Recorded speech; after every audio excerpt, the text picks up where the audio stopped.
BFM Business. Toute l'info éco et business à la mi-journée. 60 minutes business. Guillaume Paul. Il est midi 1h, Nicolas Dupont-Aignan est donc notre invité sur BFM Business. Bonjour Monsieur Dupont-Aignan. Bonjour. Fondateur de Debout la France, député de l'Essonne, candidat déclaré à l'élection présidentielle 2022. Vous êtes candidat officiel depuis 1 an et 1 jour. C'était le 26 septembre 2020. Beaucoup de choses à voir avec vous sur les grands sujets économiques du moment. Quand même sur l'Allemagne, que l'Allemagne qui se cherche une coalition. Vous avez une préférence, vous, entre Armin Laschet, Olaf Scholz ou consort? Non, j'ai aucune préférence. C'est aux Allemands. Ils ont choisi d'ailleurs. Enfin, ils ont choisi sans choisir. Ouais. Tellement le résultat est juste. Non, moi, la seule chose que j'ai envie de dire, c'est que l'Allemagne a défendu ses intérêts sous Angela Merkel pendant 16 ans. Elle a toujours fait prévaloir l'intérêt allemand avant les autres. Et pendant ce temps-là, la France a été bien naïve. Donc moi, je ne reproche pas à l'Allemagne de défendre ses intérêts, mais je demande à la France de le faire. Et sur beaucoup de sujets, la France s'est couchée avec des dégâts considérables. Je pense sur l'affaire de l'immigration, sur l'affaire de l'énergie. Et j'aimerais qu'on ait un vrai partenariat avec l'Allemagne sur des bases franches. Il ne s'agit pas de déclarer la guerre à l'Allemagne, hein, j'en suis pas là, loin de là. Mais quand même, à un moment, de dire les choses franchement. Parce qu'on ne peut pas avoir une Europe aussi déséquilibrée. Mais pour ça, cela exige aussi que nous remettions de l'ordre dans nos affaires. Parce qu'on ne peut pas être fort vis-à-vis d'un partenaire si nous sommes faibles intrinsèquement. Ça, on va en parler de la France, des grands sujets, des défis de la France, mais sur le couple franco-allemand, l'Allemagne... Le couple franco-allemand n'intéresse que les Français. Non mais le couple franco-allemand n'existe pas pour les Allemands, contrairement à ce que vous croyez. Le couple franco-allemand, c'est une espèce... Parce que jusqu'à présent, ils exportaient beaucoup vers la Chine. Maintenant qu'ils exportent moins vers la Chine, on va se retourner vers l'Europe. Enfin, le couple franco-allemand, c'est une illusion française de président de la République faible qui se raccroche aux partenaires allemands pour avoir l'air européen. Tout ça, c'est de la foutaise intégrale. Il faut un partenariat, parce que l'Allemagne est un des plus grands pays d'Europe, parce que la France est un des plus grands pays d'Europe, et que je ne conçois pas, bien évidemment, l'avenir de la France en un partenariat avec l'Allemagne, mais un partenariat sur une base d'égalité, de franchise, et en arrêtant cette espèce de mythe du couple franco-allemand. Il y a un très bon livre de Madame Delaune, que je vous recommande, sur le couple franco-allemand. Je crois qu'il faut revenir sur Terre. Qu'est-ce qui est important ? Qu'on mette à plat les dossiers, qu'on arrête de toujours obéir à l'Allemagne qui défend ses intérêts et pas les nôtres, et qu'en revanche, on puisse bâtir ensemble des projets, mais sur un partenariat. Avec l'Allemagne et l'Europe, au sens large. Voilà. Oui, est-ce qu'on aurait pu emprunter ce qu'on a emprunté pour le plan de relance européen l'an dernier, s'il n'y avait pas eu un renfort, et en commun pour la première fois, s'il n'y avait pas eu quand même un renfort la signature allemande, gage de qualité et de crédibilité? Mais le plan de relance est la plus grande escroquerie qui soit pour les finances françaises.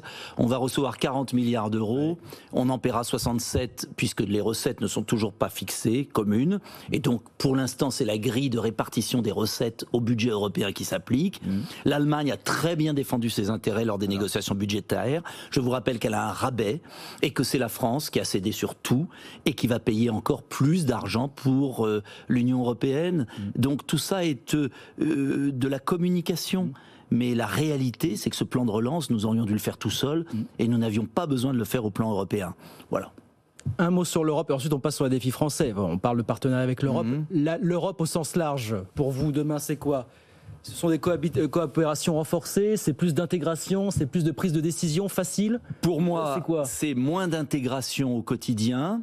Il faut retrouver le contrôle de nos frontières, il faut arrêter avec les travailleurs détachés, il faut arrêter de donner 10 milliards nets, entre 8 et ça va monter énormément à cette organisation qui nous fait du mal.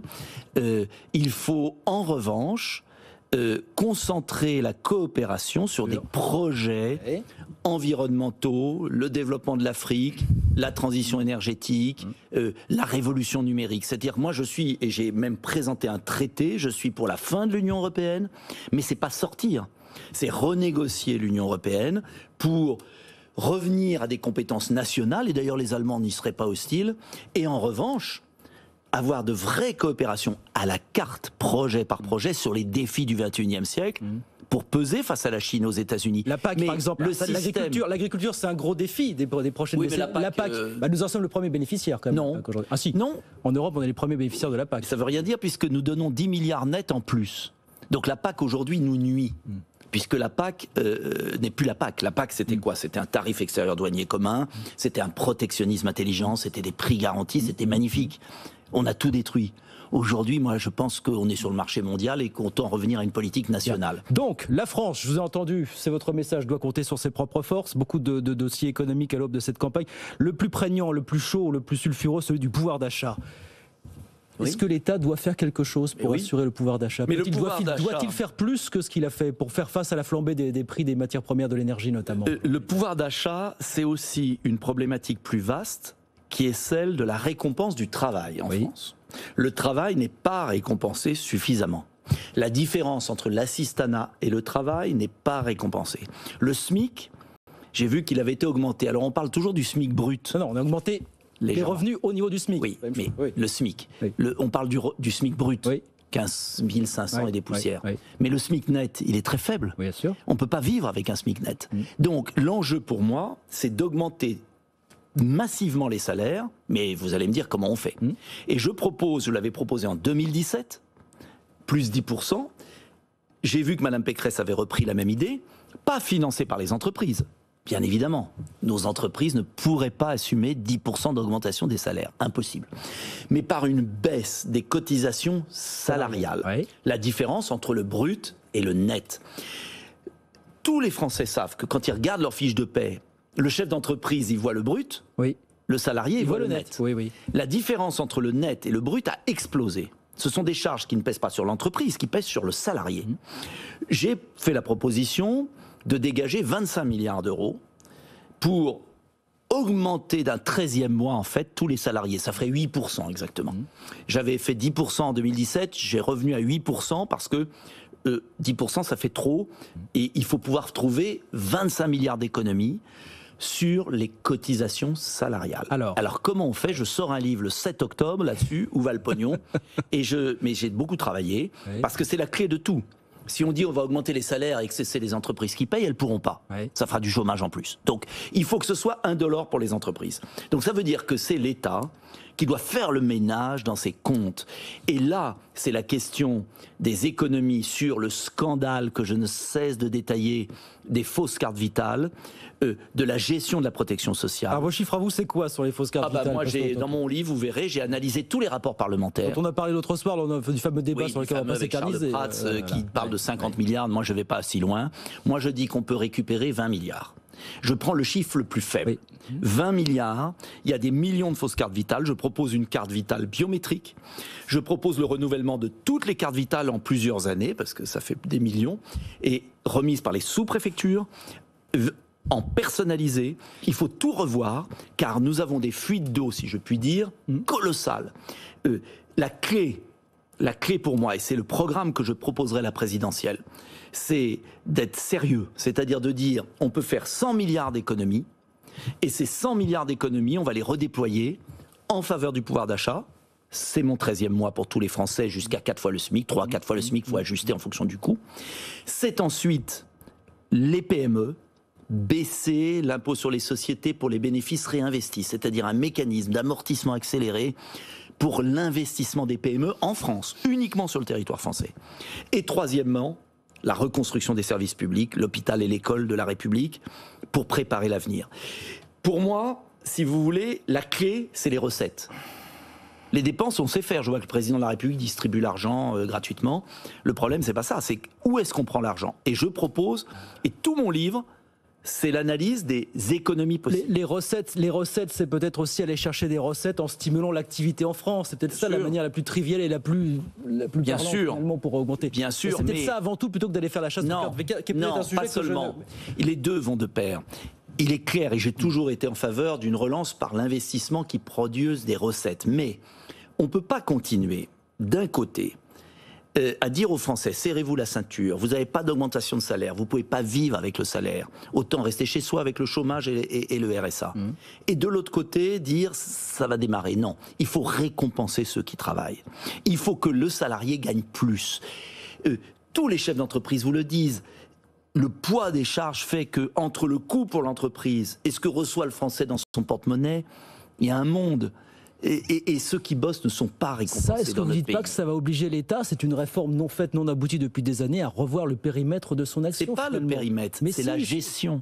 Excusez-moi, les grosses économies, Elles ont été faites, on a déstabilisé, on a supprimé 100 milliards d'euros de dépenses publiques en France tous les ans avec d'une tonne de rapports qui se sont accumulés depuis 50 ans. Oui, mais parce qu'on n'a pas voulu aller là où il y a des économies. Est-ce qu'il est normal de donner à l'Union européenne autant quasiment qu'au budget de l'enseignement supérieur pour financer des délocalisations en Pologne? Est-ce que c'est normal de donner 10 milliards net? C'est-à-dire une fois qu'on a reçu et versé, on était à 5, on est passé à 8, on va passer à 10, on va passer à 12 en 2023-24. C'est considérable. Vous aurez plus attendu sur le millefeuille administratif et la superposition. Mais parce que les grosses sommes, elles sont à l'Union européenne. Est-ce que c'est normal de financer la Turquie? Est-ce que c'est normal de financer la Pologne? L'usine Bridgestone des Hauts-de-France, elle a été délocalisée grâce à des subventions européennes. Et c'est nous qui payons. Est-ce que c'est normal de financer les travailleurs détachés qui viennent dans notre pays prendre le boulot de nos concitoyens? Enfin, il y a un moment, on est un pays de fous. On subventionne une organisation qui finance nos délocalisations. Il y a un moment, ça tourne plus rond. Deuxièmement, est-ce qu'il est normal d'avoir des millions de fausses cartes vitales? Des faux numéros d'immatriculation sociale? Et vous savez qu'il y a eu plusieurs rapports parlementaires et qu'à chaque fois, l'affaire a été étouffée par l'administration de la sécurité sociale. Donc, il y a un moment, moi je veux bien qu'on dise, alors il y a des gaspillages aussi liés au millefeuille, il y a des gaspillages, mais les gros gaspillages, c'est sur l'immigration, sur l'Union européenne, sur la protection sociale. Et ça c'est injuste, parce que ceux qui bossent sont pas récompensés. Et les entreprises ont besoin de gens motivés. Et pourquoi les entreprises ne trouvent plus personne? Parce que les salaires sont trop bas. C'est tout. Et donc il y a bien un moment où cette question de la rémunération du travail, de la récompense du travail, je propose aussi la participation, renforcer la participation. C'est des années qu'on essaye que ça marche pas, la participation interne. Ça marche très bien, les entreprises qui font la participation ont de meilleurs rendements. Regardez la liste, les entreprises qui récompensent leurs salariés ont de meilleurs rendements. Donc ça marche simplement, il faut que l'État donne des incitations fiscales supplémentaires pour que toutes les entreprises donnent des actions à leurs salariés. 2 minutes encore pour... C'est une question primordiale sur la dette qui est redescendue à 2500 milliards entre guillemets aujourd'hui, quand il est monté à 2700 milliards fin juin. C'est aussi pour ça que je vous posais la question des économies, c'est aussi en revoyant son modèle que la France doit effectivement faire la chasse au gaspillage. Mais attendez, la dette, elle était de 100 milliards, j'ai regardé hier, pour mon discours, je fais un rassemblement le 3 octobre où je présente mon projet au Cirque d'hiver et j'ai regardé les chiffres en essayant de voir sur une longue période. 40 ans, 100 milliards de dettes en 1980, 100 milliards. 2600 ou 2500, vous me dites, aujourd'hui. C'est pas en 3 ans qu'on va réduire la dette. Il faut déjà remettre de l'ordre dans nos affaires. Récompenser le travail, reconstruire nos services publics et inciter nos PME à produire en France. Et si nous relocalisons, c'est l'objectif que je fixe, sur 5 ans, 1 million d'emplois, par nos PME, par l'incitation à produire sur le sol français, alors on pourra parler de commencer à réduire la dette dans 5 ans. Déjà, si on la stabilisait, ça serait pas mal. Stabiliser la dette, et surtout reconstruire l'appareil productif sur le sol français. Mais ça nécessitera des économies qui sont peut-être supérieures à celles que vous avez... déjà, si on faisait des économies... D'accord. Attendez. Moi, j'entends tous les gouvernements nous dire on va réduire la dette, ils l'ont tous augmenté. Oui.